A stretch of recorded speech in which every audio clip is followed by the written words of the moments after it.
ಚಿಂದಿ ಉಡಾಯಿಸೋ ಖಾರ ಬಣ್ಣ ರುಚಿಯನ್ನು ನೀಡುತ್ತದೆ. ಮೆಣಸಿನ ಪುಡಿ ಚಿಂದಿ ಉಡಾಯಿಸೋ ಖಾರ ಬಣ್ಣ ರುಚಿ. ಮಂಗಳೂರಿನಲ್ಲಿ ಭಾರೀ ಮಳೆಯಿಂದಾಗಿ ಸಾಲು ಸಾಲು ಅವಾಂತರಗಳು ಸೃಷ್ಟಿಯಾಗಿವೆ. ಮನೆ ಮೇಲೆ ಕುಸಿದಂತ ಭಾರೀ ಗಾತ್ರದ ಕಾಂಕ್ರೀಟ್ ತಡೆಗೋಡೆ ಕಣ್ಣೂರು ಬಳಿಯ ಕುಂಡಾಲಬೊಟ್ಟು ಎಂಬಲ್ಲಿ ನಡೆದಿರುವಂತಹ ಘಟನೆ ಇದು. 10 ಅಡಿಯ ಭಾರೀ ಗಾತ್ರದ ಕಾಂಕ್ರೀಟ್ ತಡೆಗೋಡೆ ಕುಸಿತ ಆಗಿದೆ.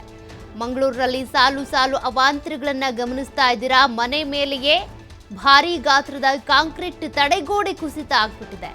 ಕಣ್ಣೂರು ಬಳಿಯ ಕುಂಡಾಲಬೊಟ್ಟು ಎಂಬ ಪ್ರದೇಶದಲ್ಲಿ ನಡೆದಿರೋ ಘಟನೆ ಇದು. 10 ಅಡಿಯ ಭಾರೀ ಗಾತ್ರದ ಕಾಂಕ್ರೀಟ್ ತಡೆಗೋಡೆ ಮನೆ ಮೇಲೇನೆ ಕುಸಿತ ಆಗ್ಬಿಟ್ಟಿದೆ.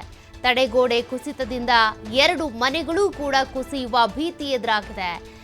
ಕೆಳಗಿನ ಮತ್ತು ಮೇಲಿನ 4-5 ಮನೆಗಳಿಗೂ ಕೂಡ ಅಪಾಯ ಎದುರಾಗೋ ಸಾಧ್ಯತೆ. ನೋಡಿ, ತಡೆಗೋಡೆ ಬಿದ್ದಿರೋದನ್ನ ನೀವು ಗಮನಿಸ್ತಾ ಇದ್ದೀರಾ.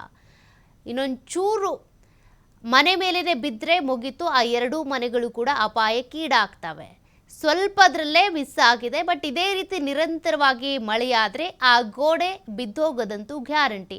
ಸ್ಥಳೀಯ ಆಡಳಿತದ ವಿರುದ್ಧ ಗ್ರಾಮಸ್ಥರು ತೀವ್ರ ಆಕ್ರೋಶ ಹೊರಹಾಕ್ತಿದ್ದಾರೆ. ಖಾಸಗಿ ಕಾರು ಶೋರೂಮ್ನವರು ಜಾಗ ಅತಿಕ್ರಮಣ ಮಾಡಿಕೊಂಡಿದ್ದಾರೆ. ಹೀಗಾಗಿ ಮಳೆ ನೀರು ಹರಿದು ಹೋಗೋದಕ್ಕೆ ಆಗ್ತಾ ಇಲ್ಲ. ಹೀಗಾಗಿ ಅಲ್ಲಿ ಸಮಸ್ಯೆ ಎದುರಾಗಿದೆ ಅಂತೇಳಿ ಗ್ರಾಮಸ್ಥರು ಕಿಡಿಕಾರ್ತಾ ಇದ್ದಾರೆ. ಕುಂಡಾಲಬೊಟ್ಟು ಎಂಬ ಪ್ರದೇಶದ ದೃಶ್ಯಗಳನ್ನು ನೀವು ಗಮನಿಸ್ತಾ ಇದ್ದೀರಾ. 10 ಅಡಿಯ ಈ ಕಾಂಕ್ರೀಟ್ ಗೋಡೆ ಏನಿದೆ, ತಡೆಗೋಡೆ ಕುಸಿದ್ಬಿಟ್ಟಿದೆ. ಈಗಲೋ ಆಗ್ಲೋ ಅನ್ನೋ ರೀತಿ ಆಗಿದೆ. ಮನೆ ಮೇಲೇನೆ ಕುಸಿತ ಆಗುತ್ತೆ. ಅದು 2 ಮನೆಗಳು ಕೂಡ ಹಾನಿ ಆಗ್ಬಿಡ್ತವೆ. ಒಂದು ಮನೆ ಮೇಲೆ ಬಿತ್ತು ಅಂದರೆ ಆ ಒಂದು ಮನೆ ಕುಸಿತ ಆದರೆ ಪಕ್ಕದ ಮನೆಗೂ ಕೂಡ ಎಫೆಕ್ಟ್ ಆಗುತ್ತೆ. ಜೊತೆಗೆ 5-6 ಮನೆಗಳಿಗೆ ಹಾನಿ ಉಂಟಾಗುವಂಥ ಸಾಧ್ಯತೆ ಕೂಡ ಇದೆ. ಗ್ರಾಮಸ್ಥರು ಆಕ್ರೋಶ ಹೊರಹಾಕಿದ್ದಾರೆ. ಖಾಸಗಿ ಶೋರೂಮ್ನವರು ಈ ಜಾಗವನ್ನು ಅತಿಕ್ರಮಣ ಮಾಡಿಕೊಂಡಿದ್ದಾರೆ. ನೀರು ಹೋಗೋದಕ್ಕೆ ಬೇಕಾಗಂತ ವ್ಯವಸ್ಥೆ ಇಲ್ಲ, ನೀರು ಹರಿದು ಹೋಗ್ತಾ ಇಲ್ಲ ಸರಾಗವಾಗಿ. ಹೀಗಾಗಿ ಈ ರೀತಿ ಅವಾಂತರಗಳು ಸೃಷ್ಟಿಯಾಗಿವೆ ಅಂತ.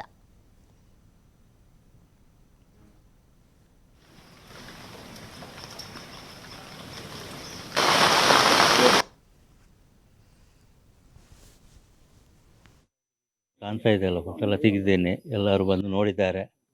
ಇಂಜಿನಿಯರ್ ಬಂದಿದ್ದಾರೆ, ಕಮಿಷನರ್ ಬಂದಿದ್ದಾರೆ, ಎಲ್ಲರೂ ಬಂದು ಇದು ಹೆಲ್ತ್ ಡಿಪಾರ್ಟ್ಮೆಂಟ್ ಅವರು ಬಂದಿದ್ದಾರೆ. ಎಲ್ಲ ನೋಡಿದ್ದಾರೆ. ನೋಡಿ ಏನು ನಮಗೇನು ಭರವಸೆ ಏನು ಕೊಡಲಿಲ್ಲ ಇಷ್ಟ ತನಕ. ಮನೆ ಖಾಲಿ ಮಾಡಲಿಕ್ಕೆ ಹೇಳಿದ್ದಾರೆ. ಮನೆ ಖಾಲಿ ಮಾಡಿದ್ದೇನೆ. ನಾವು ಸ್ಥಳಾಂತರಗೊಂಡಿದ್ದೇವೆ. ಈಗ ಮಣ್ಣು ಕುಸಿತಾ ಇದೆ. ಅದಕ್ಕೆ ತಾರ್ಪಾಲೆಲ್ಲ ಹಾಕಿ ಬಿಟ್ಟಿದ್ದೇವೆ. ಇನ್ನು ಮೇಲೆ ನಮಗೆ ಏನು ಮಾಡಲಿಕ್ಕೆ ಗೊತ್ತಿಲ್ಲ. ಅಪಾಯದಲ್ಲಿ ಇದೆಯಲ್ಲ, ಕಾಣ್ತಾ ಇದೆಯಲ್ಲ, ಫೋಟೋ ಎಲ್ಲ ತೆಗೆದಿದ್ದೇನೆ. ಎಲ್ಲರೂ ಬಂದು ನೋಡಿದ್ದಾರೆ. ಇಂಜಿನಿಯರ್ ಬಂದಿದ್ದಾರೆ, ಕಮಿಷನರ್ ಬಂದಿದ್ದಾರೆ. ಇದಕ್ಕೆ ಸಂಬಂಧಪಟ್ಟಂತೆ ನಮ್ಮ ಪ್ರತಿನಿಧಿ ಸ್ಥಳೀಯರನ್ನ ಮಾತನಾಡಿಸಿದ್ದಾರೆ. ಒಂದು ಪ್ರತ್ಯಕ್ಷ ವರದಿಯನ್ನು ಕೊಟ್ಟಿದ್ದಾರೆ, ನೋಡೋಣ. ಮಂಗಳೂರಿನಲ್ಲಿ ಮಳೆಯ ಆರ್ಭಟಕ್ಕೆ ಸಾಕಷ್ಟು ಅವಾಂತರಗಳು ಆಗಿದೆ. ಇದೇ ತರ ಅಡ್ಯಾರ್ ಸಮೀಪದ ಒಂದು ಕುಂಡಾಲಬೊಟ್ಟು ಅನ್ನುವಂಥ ಪ್ರದೇಶದಲ್ಲಿ ಒಂದು ಬೃಹತ್ ತಡೆಗೋಡೆ ಕುಸಿದು ಬಿದ್ದಿರುವಂಥದ್ದು ಒಂದು ದೊಡ್ಡ ದುರ್ಘಟನೆ ಇಲ್ಲಿ ಸಂಭವಿಸಿದೆ. ತಾವು ದೃಶ್ಯದಲ್ಲಿ ಗಮನಿಸ್ತಾ ಹೋಗ್ಬೋದು. ಇದೇ ಒಂದು ತಡೆಗೋಡೆ ಏನಿದೆ, ಆ ಮನೆ ಕಟ್ಟಲಾಗಿದ್ದಂಥ ಒಂದು ತಡೆಗೋಡೆ ಇನ್ನೊಂದು ಮನೆಯ ಮೇಲೆ ಬಿದ್ದಿರುವಂಥದ್ದು. ಆದರೆ ಅದೃಷ್ಟವಶಾತ್ ಆ ಹೊತ್ತಿನಲ್ಲಿ ಅಲ್ಲಿ ಯಾರೂ ಕೂಡ ಇರಲಿಲ್ಲ. ಮನೆಯವರು ಅವರನ್ನ ಮೊದಲೇ ಶಿಫ್ಟ್ ಮಾಡಲಾಗಿತ್ತು. ಇಲ್ಲವಾದಲ್ಲಿ ಒಂದು ದೊಡ್ಡ ಅಪಾಯ ಇಲ್ಲಿ ಸಂಭವಿಸ್ತಾ ಇತ್ತು. ಪ್ರತಿ ಮಳೆಗಾಲದಲ್ಲೂ ಕೂಡ ಇದೇ ರೀತಿ ಒಂದು ಪರಿಸ್ಥಿತಿ ಇಲ್ಲಿ ಸದ್ಯ ನಿರ್ಮಾಣವಾಗಿರುವಂಥದ್ದು. ಸಾಕಷ್ಟು ಮನೆಗಳು ಇಲ್ಲಿ ಇದೆ. ಯಾಕಂದ್ರೆ ಇಲ್ಲಿನ ಜನರ ಒಂದು ಆರೋಪದ ಪ್ರಕಾರ ಮಳೆ ನೀರು ಹರಿದು ಹೋಗೋದಕ್ಕೆ ಸರಿಯಾದ ವ್ಯವಸ್ಥೆ ಇಲ್ಲದಂತ ಕಾರಣದಿಂದಾಗಿ ಪ್ರತಿ ಮಳೆಗಾಲದಲ್ಲೂ ಕೂಡ ಇದೇ ರೀತಿ ಸಮಸ್ಯೆ ನಮಗೆ ಎದುರಾಗ್ತಾ ಇದೆ ಅನ್ನುವಂಥದ್ದು. ಇಲ್ಲೂ ಕೂಡ ಒಂದು ಮನೆ ಇದೆ. ನಾವು ನಿಂತಿರುವಂತ ಪ್ರದೇಶ ಕೂಡ ಒಂದು ಮನೆ. ಈ ಮನೆಯ ತಡೆಗೋಡೆ ಕೂಡ ಕುಸಿದು ಹೋಗಿದೆ. ಸಂಬಂಧಪಟ್ಟಂತ ಜನಪ್ರತಿನಿಧಿಗಳಿಗೆ, ಅಧಿಕಾರಿಗಳಿಗೆ ಸಾಕಷ್ಟು ಬಾರಿ ಮನವಿ ಮಾಡಿದ್ರು. ಅವರಿಂದ ಯಾವುದೇ ರೀತಿಯ ಸ್ಪಂದನೆ ಸಿಗ್ತಾ ಇಲ್ಲ.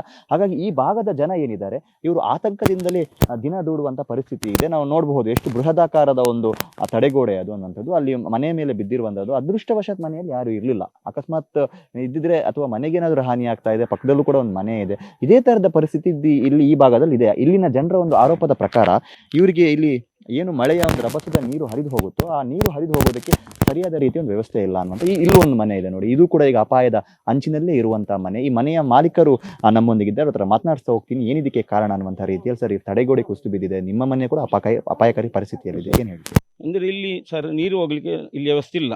ಎಲ್ಲ ದೊಡ್ಡ ದೊಡ್ಡ ತೋಡೆಲ್ಲ ಹೋಗಿ ಸಣ್ಣದಾಗಿದೆ. ಇಲ್ಲಿ ತುಂಬ ಮನೆ ಉಂಟು. ಮೇಲೆ ಎಲ್ಲ ಮೇಲಿದ್ದು ನೀರು ಕೆಳಗೆ ಬರೋದು, ನೇತ್ರ ಹತ್ತಿ ಹೋಗುದು. ನಮ್ದು ಅಲ್ಲಿ ಒಂದು ತೋಡಿತ್ತು, ಅದನ್ನು ದೊಡ್ಡ ದೊಡ್ಡ ಇದು ಶೋರೂಮ್ ಅವರೆಲ್ಲ ಬಂದ್ ಮಾಡಿದ್ದಾರೆ. ಆ ನೀರು ಹೋಗ್ಲಿಕ್ಕೆ ವ್ಯವಸ್ಥೆ ಏನಿಲ್ಲ. ಆ ವ್ಯವಸ್ಥೆ ಇಲ್ಲದೆ ಇಲ್ಲೆಲ್ಲ ಇದಾಗಿತ್ತು ಭಯಂಕರ. ನಮಗೆ ಇಲ್ಲಿ ಪ್ರಾಬ್ಲಮ್ ಅಂದರೆ ಉಂಟು ಸರ್. ಎಲ್ಲ ಆಫೀಸರ್ ಬರ್ತಾರೆ, ಏನು ಮಾಹಿತಿ ಇಲ್ಲ. ಒಂದು ಬಿದ್ದದನ್ನು ತೆಗಿಲಿಕ್ಕೆ ಬರುವುದಿಲ್ಲ. ಈಗ ನಾನು ಇದಕ್ಕೆ ಇದು 1 ವರ್ಷ ಆಯ್ತು ಸರ್ ಬಿದ್ದು. ಇದು ಹೋದ ವರ್ಷ ಮಳೆಗಾಲಕ್ಕೆ ಬಿದ್ದಿದೆ. ಇದನ್ನು ನಾನು ಕಮ್ಮಿ ಒಂದು 6-7 ತಿಂಗಳು ನಾನು ಕಾರ್ಪೊರೇಷನ್ಗೆ ನಾವು ಹೋಗಿದೆ. ಇಲ್ಲಿ ನಮ್ಮದು ಗ್ರಾಮ ಪಂಚಾಯತಿಗೆ ಹೋಗಿದ್ದೆ. ಗ್ರಾಮ ಪಂಚಾಯತಿ ಅವರು ನಮ್ಮದು ಅವರು ಏನು ಹೇಳಿದ್ರು ಗೊತ್ತುಂಟಾ? ನನ್ನ ಹತ್ರ ಹೇಳಿದರು ನಮ್ಮದು ಮನೆ ಗೋಡೆ ಕುಸಿತ ಮಾತ್ರ ಕಾಂಪೌಂಡ್ ಹಾಲ್ಗೆ ಇಲ್ಲ ಅಂತ. ಅದಕ್ಕೆ ನಾನು ಹೇಳಿದೆ ಸರ್ ಏನು ನೋಡಿ ಅವ್ರು ಏನು ಹೇಳಿದ್ರು ಯಾವ ಸೊಲ್ಯೂಷನ್ ನಮ್ಮ ಹತ್ರ ಇಲ್ಲ ಅಂತ. ಓಕೆ ಅಂತ ನಾನು ಬಿಟ್ಟೆ. ಒಂದು 3 ತಿಂಗಳು ಬಿಟ್ಟು ನನಗೆ ವಿಷಯ ಸಿಕ್ಕಿತು. ನಂದು ಬಿದ್ದು ಈ ಕಾಂಪೌಂಡ್ ಹಾಲ್ ಬಿದ್ದು ಸರ್, ಅದು ಅಷ್ಟೇ ನೋಡಿ ಸರ್, ಅಷ್ಟು ಕಲ್ಲು ಹೋಗಿದೆ ಆ ಕಾಂಪೌಂಡ್ ಹಾಲಿದು. ಅವ್ರದ್ದು ಮೇಲಿದೊಂದು 2 ತಗಡು ಸೀಟು ಅವರಿಗೆ ಪಾಸಾಗಿದೆ. ನಾನು 4-5 ಲಕ್ಷ ನಷ್ಟ ನನಗೆ ಆಗಿದೆ ಅದರಲ್ಲಿ. ನಾನು ಅದಕ್ಕೆ ಹತ್ರ ಫೋನ್ ಮಾಡಿ ಕೇಳಿದ್ದಕ್ಕೆ ಅವ್ರ ಹತ್ರ ಹೇಳ್ತಾರೆ, ನಿನಗೆ ಏನಾಗಿದೆ, ನಿನ್ನದು ಏನು ನಷ್ಟ ಆಗಿದೆ, ನೀ ಯಾರ ಹತ್ರ ಮಾತನಾಡೋದಂತ. ಈ ನಮ್ಮದು ಇಲ್ಲಿ ಗ್ರಾಮ ಪಂಚಾಯತಿ ಅನ್ಕೊಂತ ಅವ್ರಿಗೆ ಬೇಕಾವಾಗ ಅವ್ರು ಕೆಲಸ ಮಾಡ್ತಾರೆ. ಇಲ್ಲದೆ ನಂದು ಹೋಗಿ ನನಗಿದ್ದು ನಷ್ಟ ಆಗಿದೆ, ಅಲ್ಲಿಗೆ ಪಾಸಾಗಿದೆ. ಇದೇ ಇಷ್ಟೇ ಹೋದ ಸರ್. ನೋಡಿ ಅಲ್ಲಿ ನೋಡಿ ಅದೇ ಓದೋದು ಅವರದ್ದು. ಹೇಳ್ತಾರೆ ನೀವು ಯಾರ ಹತ್ರ ಮಾತನಾಡೋದು. ಇದಿಷ್ಟು ಮನೆ ಮಾಲೀಕರ ಮಾತು. ಕ್ಯಾಮರಾ ಪರ್ಸನ್ ಕೃಪೇಶ್ ಪೂಜಾರ್ ಜೊತೆ ಆದಿತ್ಯ TV5 ಮಂಗಳೂರು.